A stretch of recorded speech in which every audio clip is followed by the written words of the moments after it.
Mare fu mai e whanunga leo le nei tai hawhou, whakuponga fo le tātou pokalame o le Talofa Samoa, I lona asitona I aso sifuma leiva, o February lona tau sanga lua olo lua, ma lolo soi fua manuia le nei tai hawhou, ma lole ala usu I whiau mga aluenga, ia awa sa tātou moe ma malolo le po on po,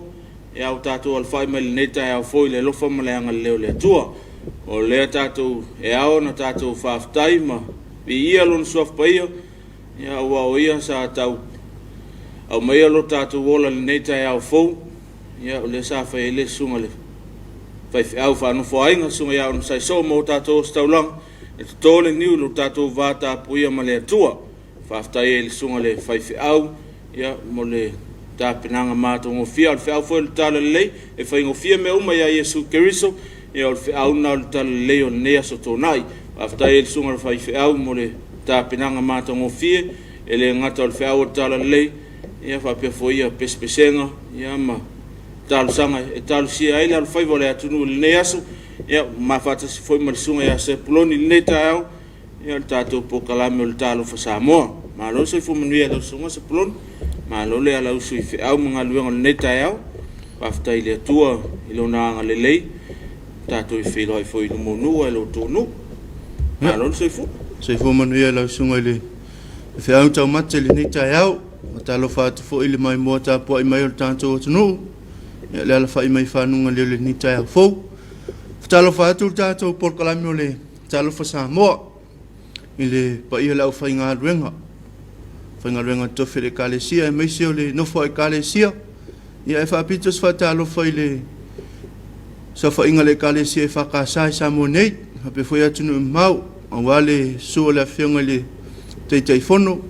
Sui teitai whono ma le lau lau al whono tele. Sunga le whai lau tusi ma le te tupe mo la faltua ia taina ne foi le no fo a komiti SS ia le ngata lea ia le lau o tama le kanisia ia fa pe foi le pa ia le fa nga benga tofi ia fa pe foi ne o tatou ma tua malo lo manu malo man nga luenga ia le ngata foi le pa ia o tatou e kanisia so se fa fai taulanga ia sa mo ne fa pe foi atunu e mamau Fatalo fatu sunga ya ulati fale ulua eli fa pe foi faltua ya tangtala ya le aso na file sa fa pe ona o si fe ngai la kalesia fo kalesia el tongo ya malo se fu manu fa ftai le tua wa fata nuina na fa mo ya sa tua tu lu mo le tua le aso ya fa ftai lu na lu fo malanga le ya va ya mata ngo fiol fa mo le kalesia mal sunga le fai fai la son na fi ya faftai le lofa malanga leo le tua patalo fatu le tatu malo ya sunga I taitai ya tatu malo patalo fatu ai le fon fetalai ya mal sui fon fetalai mal official fono ya mai la tolo ngal luel le falfono ya fatalo fatu el tamaitai pa mia malan kapineta filfilia malo le sui fo manuel neta yao Patalo fatu ele malo le tatu malo manan masiofu o le sui fon sitofia malon faltua malo le sui fo manuia le nei tai fof faftai le lofu malanga le leo le tua o mai alo to sui fo so matu wola vai le nei tai au patalo fatu ai mtanga luenga umal malo fa lulunga mtanga luenga o pulisili ia pulisili lango ia fa pe foi le finga luenga o tonu fafu malo le sui fo manuia o company ma pisinisi tu moti ia ma se foi fala putonga ma lo so fu manuia le leta ia fo fa pitonga fa se fatalo forta to proclame ni on tanto mutu tausi ni on tanto tama ia ma ne on tanto tinama tua na to lo pol fala ma ulali ula ia awale manuia so tanto tunu ia le ngata le tapua inga o fe ngai sa mo ma fe au manga luenga ile asum le ia fa pe fo ile tapua inga faiva so tatou tunu iso se tafa ma so se ala la volo tatou tautua o onai fatalo fatu tatou pokalame ya o tone o tatou mutu tau si fatalo fa fo ile au tautua na to lo fe ngai mal tau si ino ne o tatou matu ya ma lo le sa ma lo le alo lo fa ma lo fa matua ele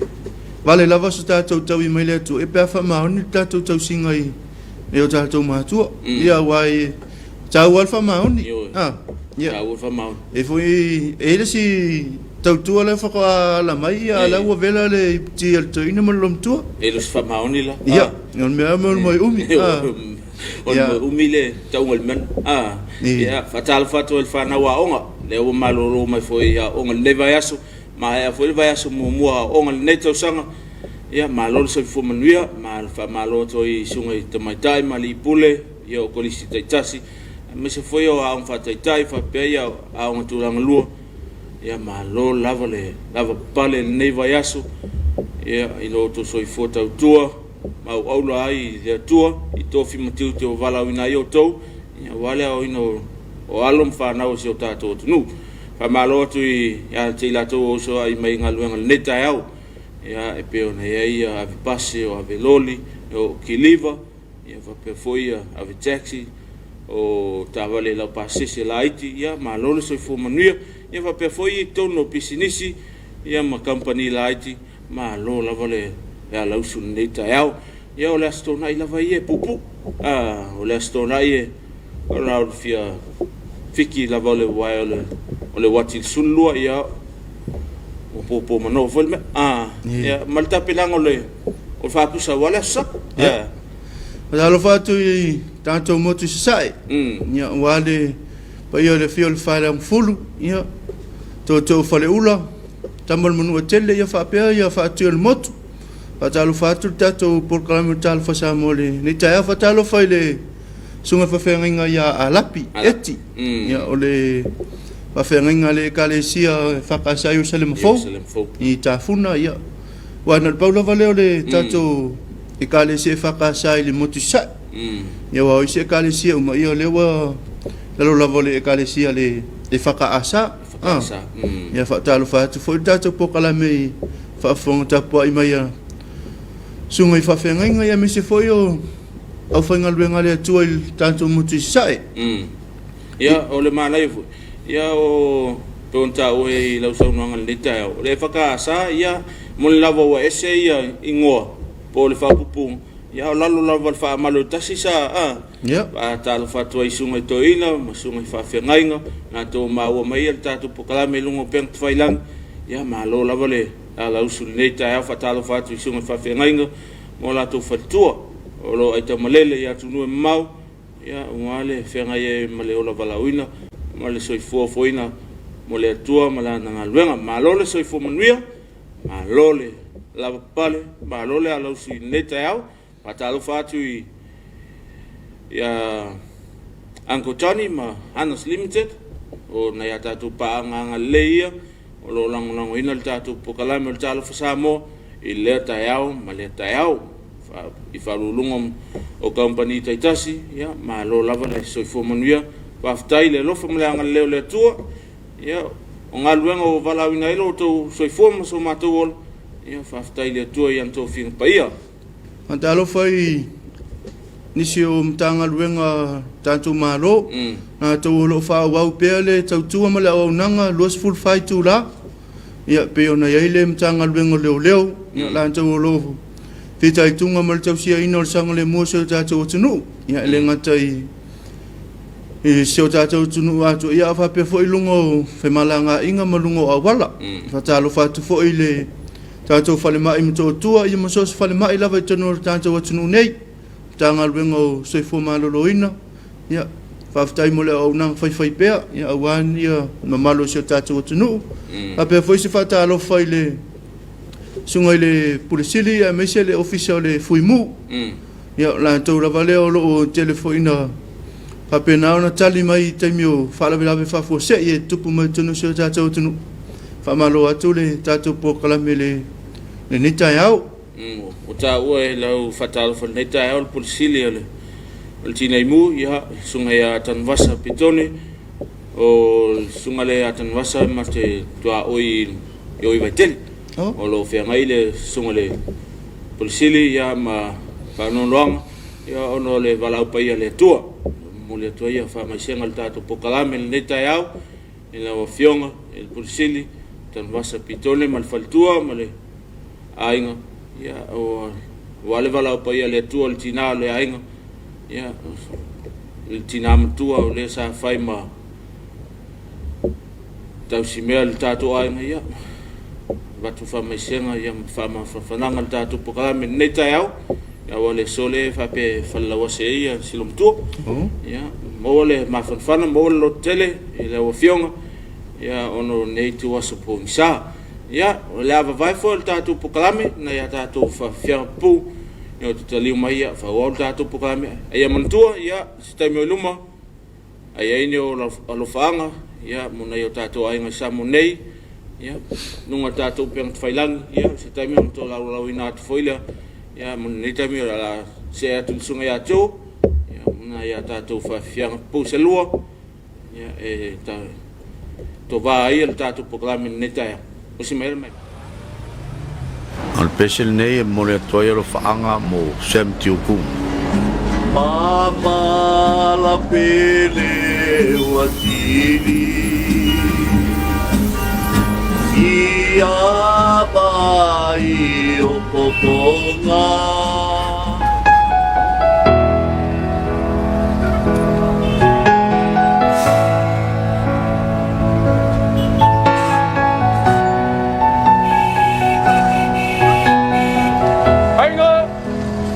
Anh mặt bác cầu anh ơi.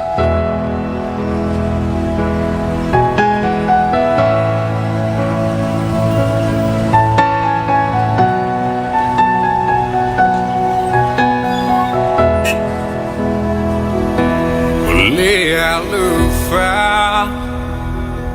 if I vow ole china mahale tama ile ainga ole alofa e mafutanga e fusi ai o e ma ile ne ulanga ole la ole fuanga na fausia ele faola ye mawa pele fe alo fani lisa olo tunga ole alufa e undu sai be ao mai o faingata mapua puanga ole alufa fa vai le tua ele ole tu bebo ole o ole fia ole la ole fuanga na fausia ele fa ola ye mawa pele fe alo fani lisa olo tunga ole alufa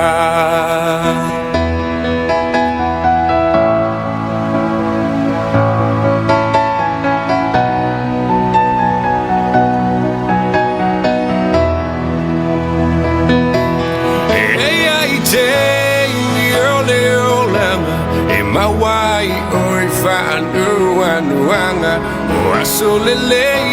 masoleanga eloaina ole alufa e fa amangalo letasi awa olotawi e mai lilangi ole alufa e fa pali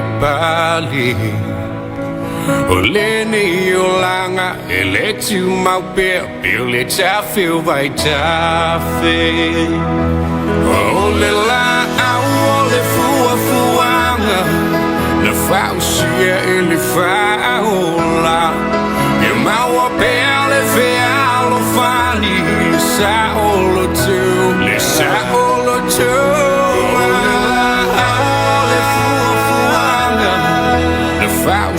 ele vai ye mawa pele fe alo fani sa olo tunga ole alufa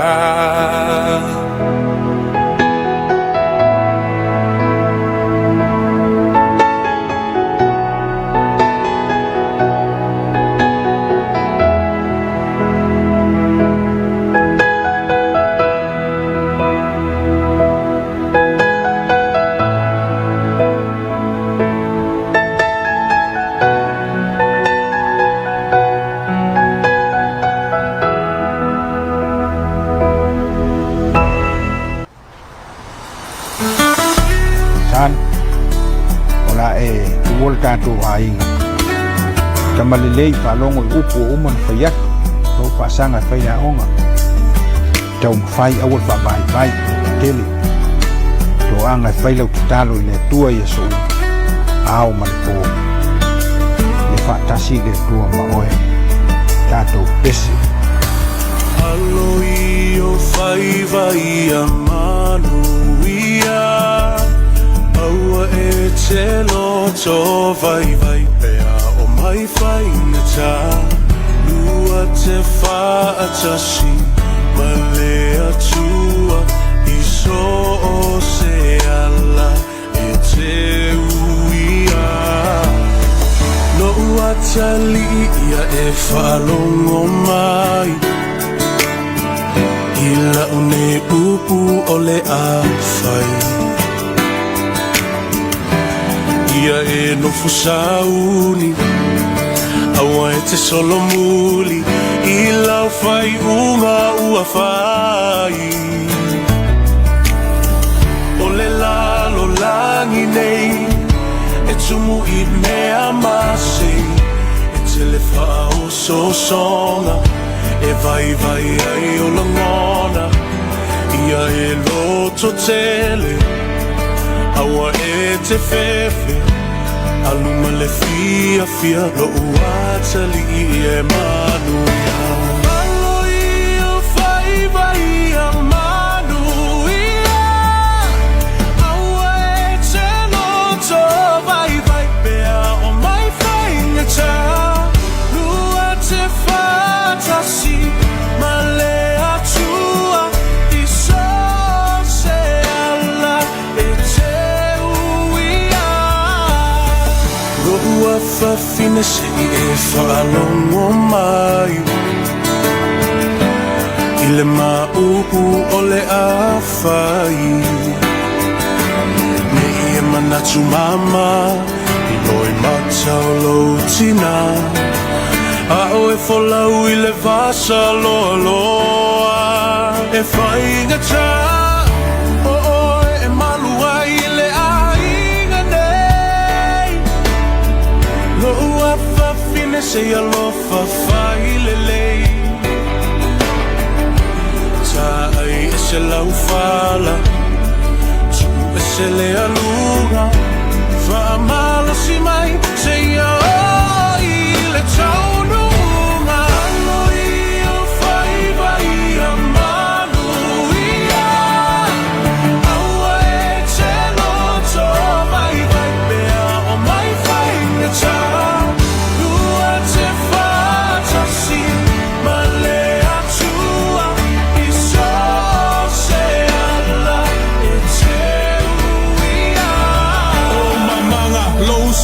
Alo ye yo faiva yo rulu maka folau lo fa moe awa le kaua ye kolo loko ye manga kuolo ku ile muri papanga ama kua ngai ainga ai mai se la fanga ngofka kalo kapua I falo lo le ala awa lo savalinga nge ku ye lo vai se maa lo se falo le lei ile au ngangi e mama papa fau kuanga e fai mo e ku ai mangule fainga malanga falo le lei mai manga kua alu mama ngai kama kua awa ke fefe loko kele o le lupe le afalele ki ke ele fili ki ke ele pia kamo e sapo le manguia ko anga le loku ko anga kakalo awa nge ngalo la kuspa ia oi se sone se awa ke kangi ke pa kaula ile ku le langi fa amaro si o le koa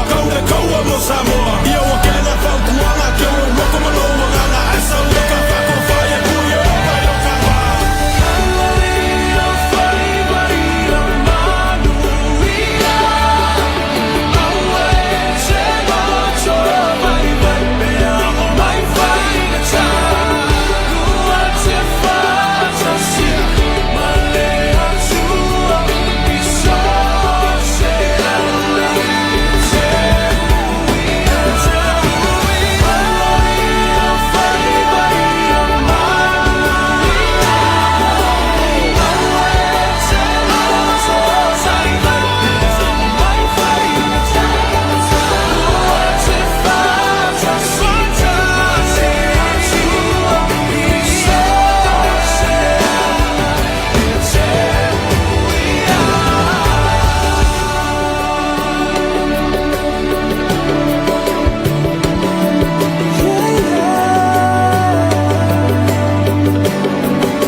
sina fa fianga po ia to va il tatu proclame o le Talofa Samoa le neta yao alo yo faiva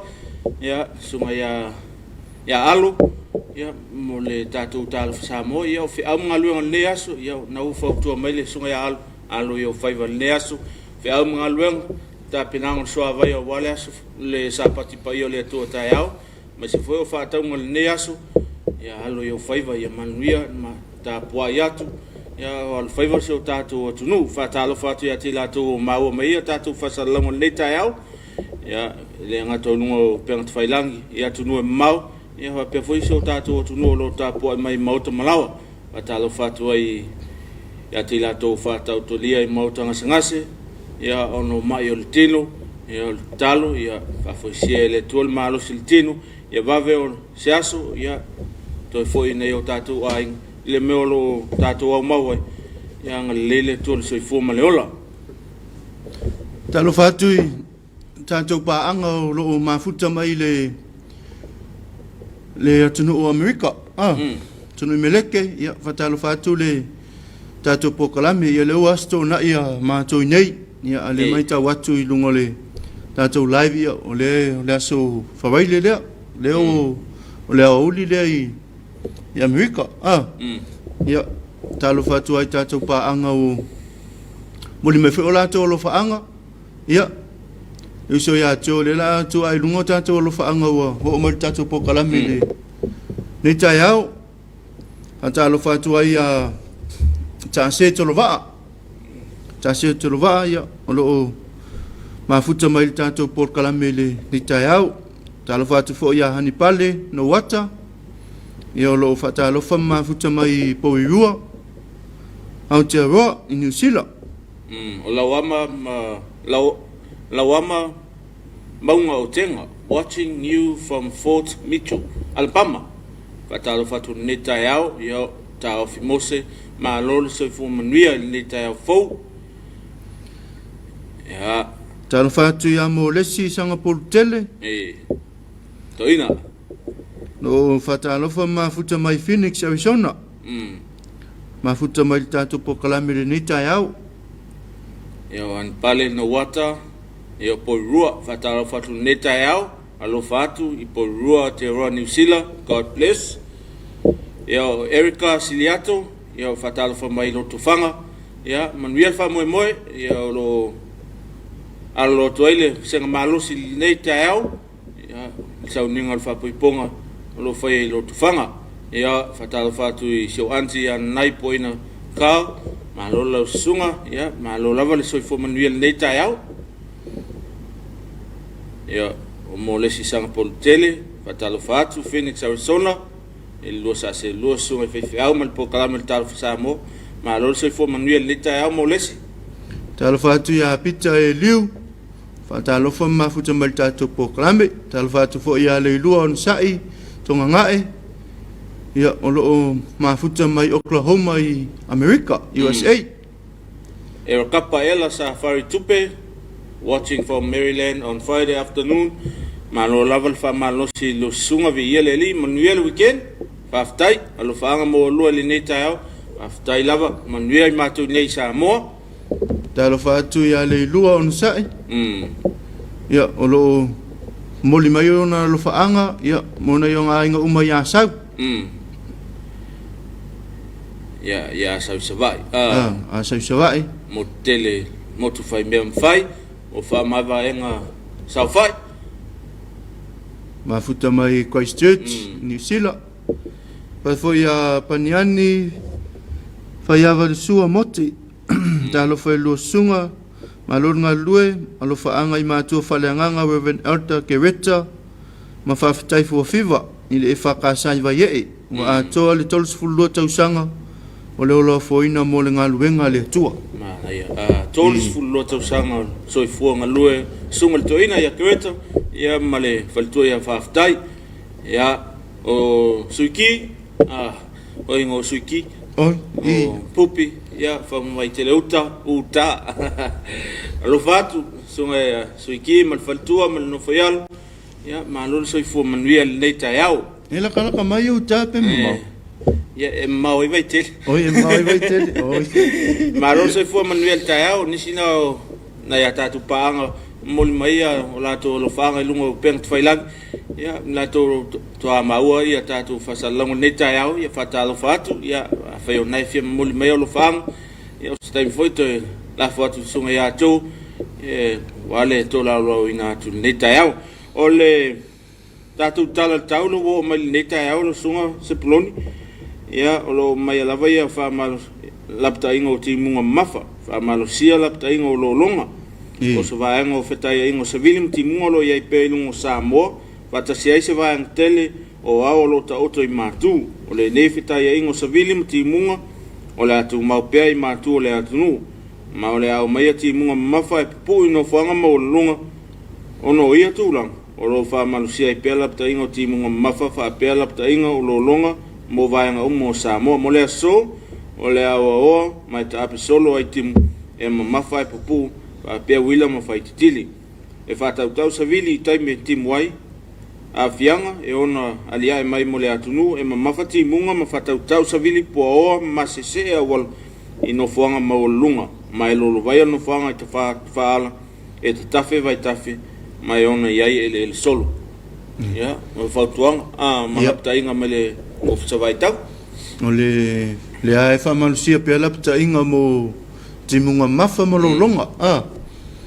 Wa pe le whaina mai tau si o tātou atunu ui le nawai aso. Na so mawai. Ia, e teime whale timu ai nei le tarwhātai, nei te taulanga. Ai le mai tau i vai tafe ma, whai lavasina telo vai tafe ia na ma losi mai le papai te mia pe le vai tafela i vai singano fa ma le foi le fa tai le ni solta le tato ma lo ma le tulanga sa ye le fofuanga le fa tele ina le la wala la papa le i vai singano awa pe le tulanga le mai tau le tulanga le na le oso i lunga le vai mai le ile le asole no timu ngai a me se la pe so timu wala la papa le lumai malu le lumai le na ongal manu malu vai misku tele na fai ko pe ko inicia o le vai le ile wala la papa le malo si o tafe me o le vai tafe da ia fa penga fo ile vai fangali ia o le mafa o eva ia ai fa le timu ye nei te tafata yo pia ni ai pe o le yutai ya tu maunga ma ia o fa pe o le mafaiti mo ngai ni so tai ono fonga mo lunga le sa o tainga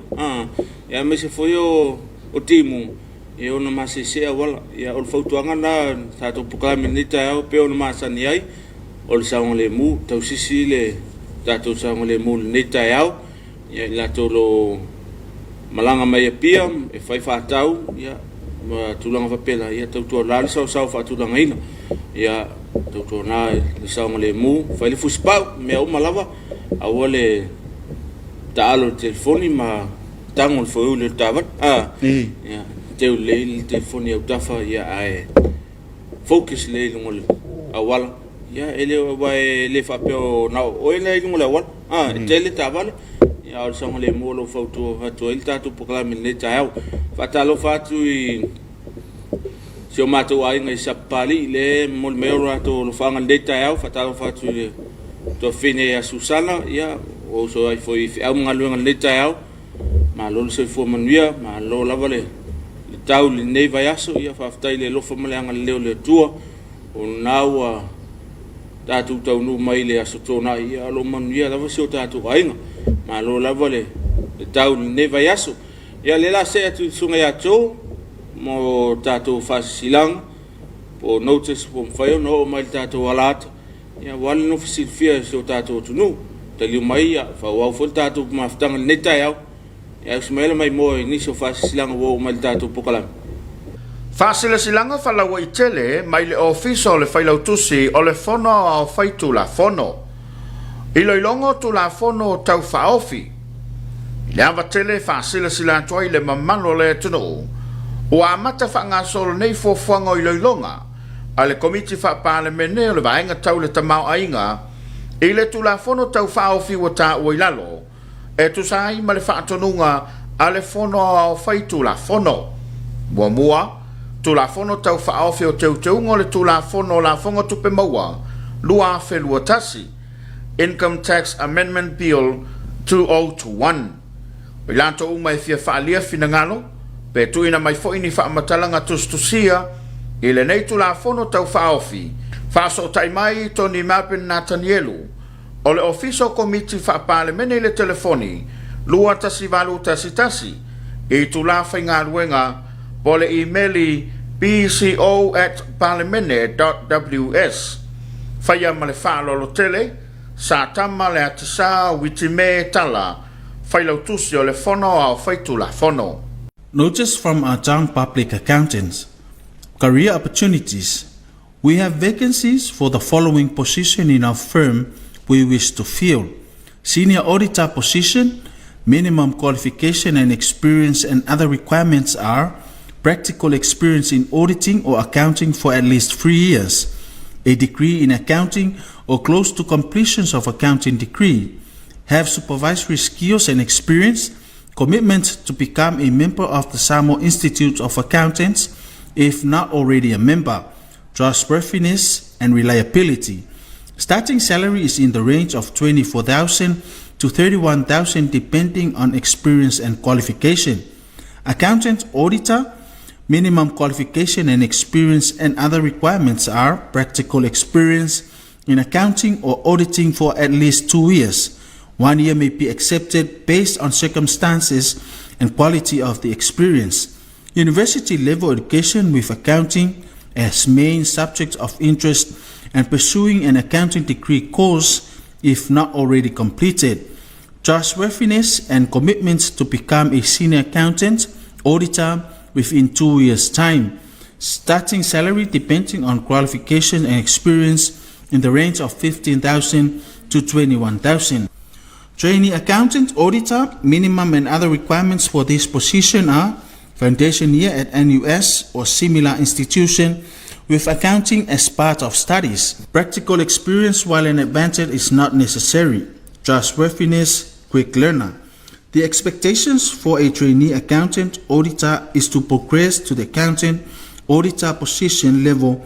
after 1 year of proven performance. Starting salary depends on qualification and experience and will be in the range of 9,000 to 13,000. Timeline, all application close Tuesday 22nd of February 2022 at 5 p.m. and should be addressed to the Principal Adjunct Public Accountants, P.O. Box 535, Apia. Application may also be delivered to our office at Lotopa or emailed to suarimoni@samoa.ws and should be supported by results scripts, certificates and other appropriate support reference. For further information, email suarimoni@samoa.ws or call 752-0760 or 22342. Matsangal bengo Faamisionare mal faafoino tulanga ta Faamisionare. Faasile silanga male official restala Faamisionare.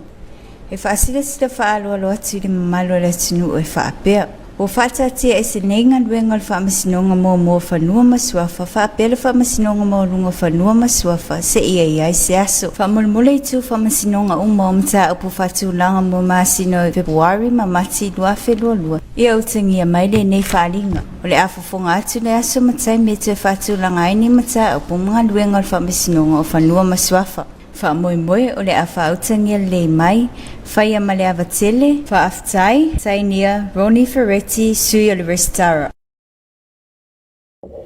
Ia o nisi nao whasisilanga mo le nofisil fia le tātou tunu, ia empe ona mai foi le tai le Faamisionare, ia whapea foi o le Samoa Land, ia whapea foi ia avanoa whinga luenga mai a tau, ia ma le official fono, ia ma le nofisil fia so tātou tunu, ia wafi amunga luenga lava yaso, ta pena foi lava yaso, ia nofisil fia le tātou tunu, nisi nao whasisilanga mwhaiona o mai le tātou pokalami o le Talofa Samoa, il neta hau. Nga tō lotoa ma leifua mai il neta hau fau, ia whatalofa atu ia te outou, atalofa atu i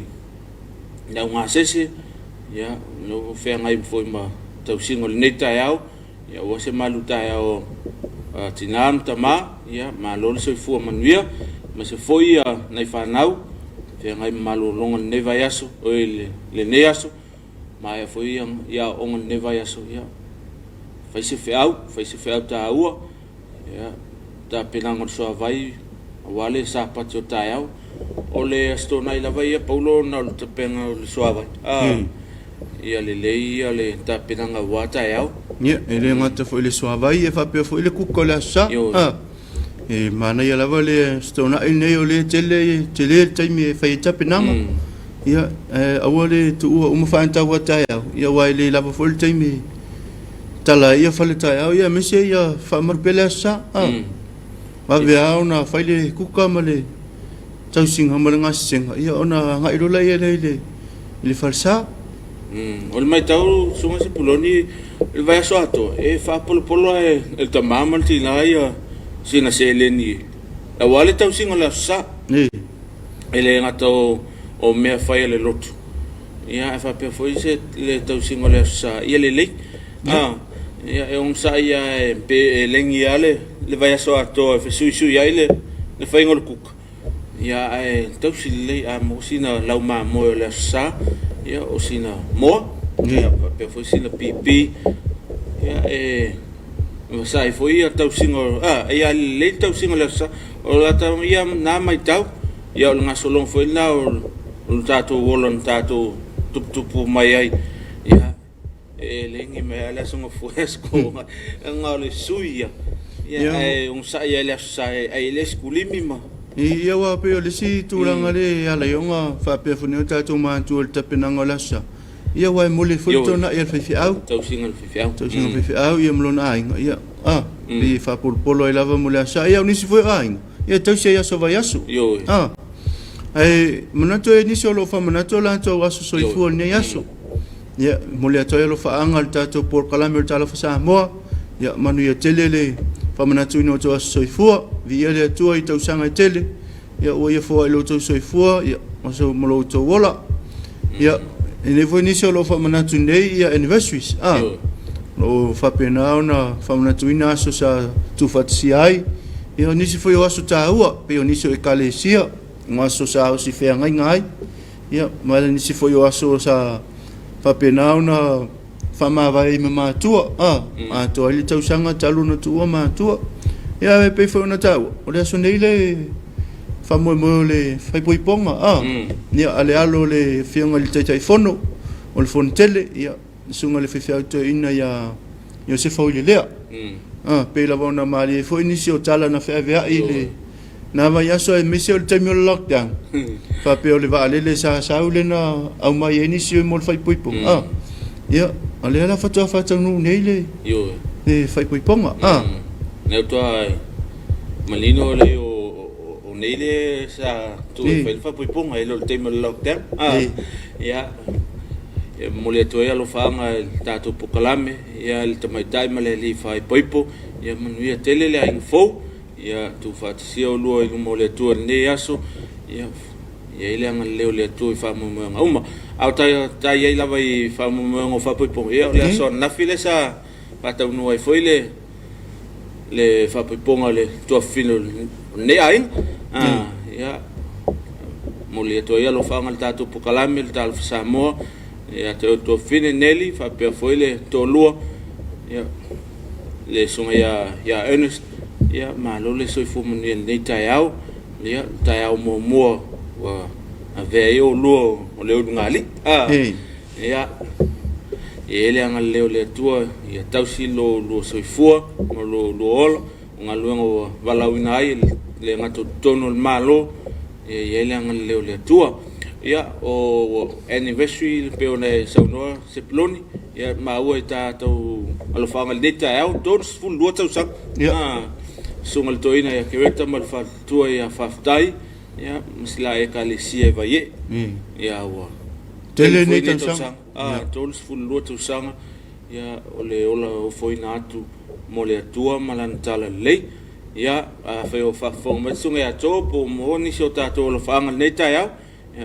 tu e folunga ya mole no silfio se tato no ya fa talo fa to ya telato e atu no mau ma o tātou pokalame ia o ngaruenga whawaitai. Talofa atu ia i oasa isa ako. Ta manuia, ta pokalame ia alofaanga mo na ainga i ne yafu masatu ia tua, isa vai. Ia o loo maafuta ma kapo i mai pangpango. Faise leanga o le tau, i ngā i nyei. Ia lona winga i tusa lava tātou tau ma tau o tātou motusai. Ia o mo lesi ia ma lolo ngā lue ia o lue sisunga alofaanga mo se o mātou nu lotu e whakasai o no lulu i le whawhengainga ngā lue wha le lua ma le whalitua ia sawa le lua masi whanau. Alo whatu fwoi le mta ngā luenga i whakasai wa i to ina whawhengainga mo la tau whalitua alo whaanga atu fwoi le lua sa se lua ma le tautua le Whakasā TV ia o Phoenix, Arizona. Ia o le tātou paanga le mafuta mai ai tai a uma. Le tātou pokalame. Ia. Patalofa atu i ne mātua ia Alisana e te wati marita. Ia ma le whanau. Ia o loo whapenau na ngā lulue ma au au na i le ekalesia e Whakasā Daily City, San Francisco, ia i le ekalesia whapatutonga Kerisiano Amerika Samoa. Ia whamalo ma whatalofa atu i lau sunga i le whaiwhi au maro whaltua whapefo i le sunga ia maafala li maa, ia malalo kawa. Ia o loo whapenau na tautua mga lulue i le ekalesia e Whakasā i o tawa. Malo le tautua, ia malo fo i le whamalosi le maluenga le tua i wape o ne o mātua ia i le kolisi whawhaiwhi au. Oi mea ngai maa e o loke ese le mangui o lo soifua au tau ina i tono kolisi. Ia wa alakalaka ama usika i le tamamatina. Lua o whaiau. Ia e lo mapu whaiala le anga le leima i o wa e tausi mai a oe mai Amerika ma New Zealand me nawe. E saudei lama pere mena e mona whalanga whaftai nei mātua. Ia wa uma mai lava maa lua mo mai. Ia ele ngalo lava le mawhtanga ma. Ma le mawhtanga sa iai. Ia e manatua la tāo ni tato whawhiwhianga. Ia le umi ia ona toi taliu mai la ia le. Ia mo le whama e ino tāpo kalamere nei tai au.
Love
si o tama fina malea waluma io e onga ai malo sila fia sole fiku fale sa. Welcome to Mangu ai leilo eva e sidi ai de ku ia he. This is Steve Sila Samoa aku ai e sao o te roa sao. Sauna e anu he ua umata mauata ita si maleno fuanga. Solo solo uta ayoa solo pa manamo aulele awe natayala awe si umo papema si papa. Solo solo uta ayoa solo pa manamo aulele awe natayala awe si umo papema si papa. Awe natayala awe si umo papema si papa. Tasi no fianga mai se tasi o alo tau ua so tātou tunu le tālini o le pese ia sunga ia Mr. T ia e o lofa atua i siona nuu i solsolo ia mole atua ia lofa anga le tātou pokalami le Talofa Samoa ia i le nuu o solsolo ia mantam whanau i Samoa nei mātunu e mau ia ono le tātou taimi i whaturangaina lau sunga se plon Ya kule o kamere longo le e o saunga mai foi suga ia whata mo ano o fuanga le nei asu ia no le taimi whaturangaina o le valu e umelta pokalami o le Talofa Samoa ia mole atua i le whaftai ma le whamalo ia te la tau mafuta mai le tātou pokalami le nei tai au ia le Talofa Samoa whaftai atua i paanga ia tunua mau le mafuta mai ia o le ua mole mai alo whanga ia sa utavui tai au manuia i lo sunga watu alo whaanga mo se o tina mtua ia lufi o lo apu i vaisala wa pea inga umai savai ia watu foi alo whaanga se o tina whafou tonu mai vili i vau vai fale alili ma inga umai polu umai alo whaanga ia watu nei Alaska ia whaftai sau tavui le mafuta mai Alaska o lo apu lono wengo e tau ia tapuala ia whatalo whatu ai foi le tō whai a tapuala ele nei tai au fou ia i whia mga luenga le aso ia manuia tele whia mga luenga la whaasanga ei se o tātou atunu ele ngato Samoa nei a whapea foi ia tam whanau se o tātou atunu ulo ai tamalele i atunu e mau ia manuia tele whia mga luenga le aso ia te mori langa whaftai o tapo kalambe ia i lango au tū ia peona ia ele whaloloa le Uncle Johnny's ia whapea foi le Hannes Limited whaftai mole tautua ai mese foi lango ino tātou po kalame peona ia i tai au taitasi ia e whia moli foi nei o loa whaanga ia isi o mātou a inga i whonga savai ia isi na i o anko ia spulai whatasi ia whalitua ma le whanau whapea foi ia si o anko ia uwhia mua ngutu ma le whalitua ma le whanau whapea foi nei o loa whaanga isi o mātou tausimatanga luenga ia sunga ia whalifia ia whapea le whalitua ia ma le kale se me tisi whonga savai ia whapea foi ia si o mātou a inga ia ma le whionga le sao ia mātou tia mūlama ia whapea foi ia mātou a inga ia lo tapua ai ma le whaiva mai ia tarsiere lo fole atua ia whawe mai sesi aso tātou titoi whailoa iai ia maoni a wanoa ia whaia la vele atua wanoa tātou te whailoa ia manatua le tawalunga nā tapo kalamere nei aso te le lavale angangol fia mafuta ia aere anga whengta iai fo ia nisi o pokalame whaawawa tātou televise ia peo lelo lātou se mai tātou atunu ule toe whasalau ina atou tātou Samoa tau longolongo na soan nafi ia o whapea fo nisi o tātou pokalame peo le soa le pule ia o le atou mai mua mai ai staimi o le tai au nei ia nisi o tātou pokalame whawau ia o atati whanga mo tamaiti i le aoli ia whanga solo atoa e lava i tātou pokalame o le sula ulama i le fiaf ia pe foi to ia wina to tātou ina vivi ia i le poa nā nei ia whanga solo atoa i atati whanga le poa nā nei ia nisina o tātou pokalame o le so ia manuia tele lava whia mga luenga le nei asu manuia foi le tāpena atoa i o so tātou tunua WhatsApp atu pa ia o le atua le aso ataiao. Ia, manuia foi le toi malanga atu foi o se mātou e kālisia sa mataitai. Ia le moteli salafai. Ia, e eleanga leo le atua. Ia, ma ua nei. Ia, ma le tātou pokalame le Talofa Samoa. Ia, manuia tele fi amu ngaluenga le neaso. Tō whasoifo. Tō whasoifo.